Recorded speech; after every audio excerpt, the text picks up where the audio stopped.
नमस्कार. माझ्या माहेरी सौंदतीची रेणुका देवी हिचा कार्यक्रम होता. प्रत्येक 3 वर्षातून हा कार्यक्रम असतो. आईने किती छान आमच्या देवपूजा केली आहे बघा. आणि नारळ पण छान उगवला आहे.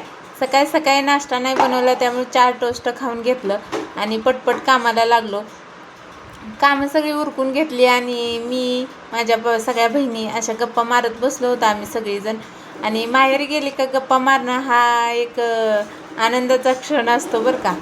सगळ्या गोष्टी, आनंदाच्या दुःखाच्या गोष्टी सगळ्या बहिणीला शेअर करतो आपण. सगळीजण बायका अशा स्वयंपाक करत होत्या. बायका स्वयंपाक करत होत्या, पण आमच्या गप्पा खूप रंगल्या होत्या. स्वयंपाक झाला तरी पण आमचं मेंबर एक एक एक वाढत होतं, पण आमच्या काही गप्पा संपत नव्हत्या. माहेरी गेल्यानंतर हेच आनंदाचे क्षण असतात. आणि आमच्या घरी आला होता जोगती. तो म्हटला की आम्हाला पण मला पण भाकरी करता येतात. त्याने छान अशा भाकरी बनवून दाखवल्या. घरातील पोरांचं काय खेळायचं चालू होतं, क्रिकेट.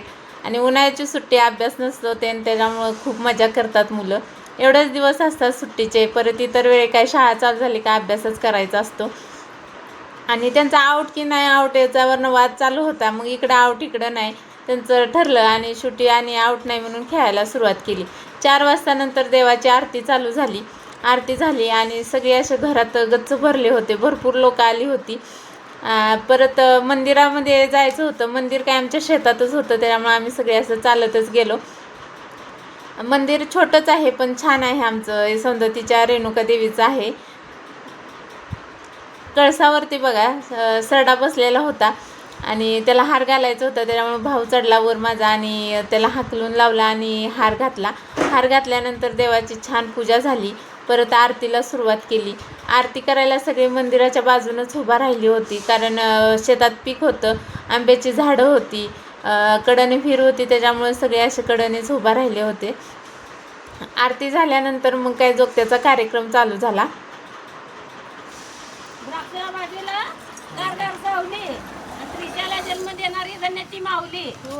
श्रीषाच्या नावावर पैसे दिले होते, त्याच्यामुळे श्रीषाचं नाव घेतलं आणि परत आणि कार्यक्रम सुरू झाला. कार्यक्रम छान झाला. आम्ही सगळेजण बसून असं एकत्र कार्यक्रम बघत होतो. आमच्या 4 पिढ्या एकत्र आल्या होत्या आणि सगळे एकत्र आल्यामुळं पण छान वाटत होतं. सगळेजण एकत्र असल्यामुळं छान असा सेल्फी घेतला. परत मोठ्या भावाचा होती ॲनिव्हर्सरी, वहिनी पण होत्या. मग चला सगळी एकत्र आलो म्हटल्यावर ॲनिव्हर्सरी तर सेलिब्रेट करूया. मग आम्ही बहिणीने सगळ्यांनी ओवाळलं आणि परत केक कापायला सुरुवात झाली. केक कापला आणि वहिनीची छान अशी ॲनिव्हर्सरी सेलिब्रेट झाली. तुम्हाला कसा वाटला व्हिडिओ आवडला असला तर नक्की लाईक आणि सबस्क्राईब करा आणि भेटूच पुढच्या व्हिडिओमध्ये. चला बाय बाय.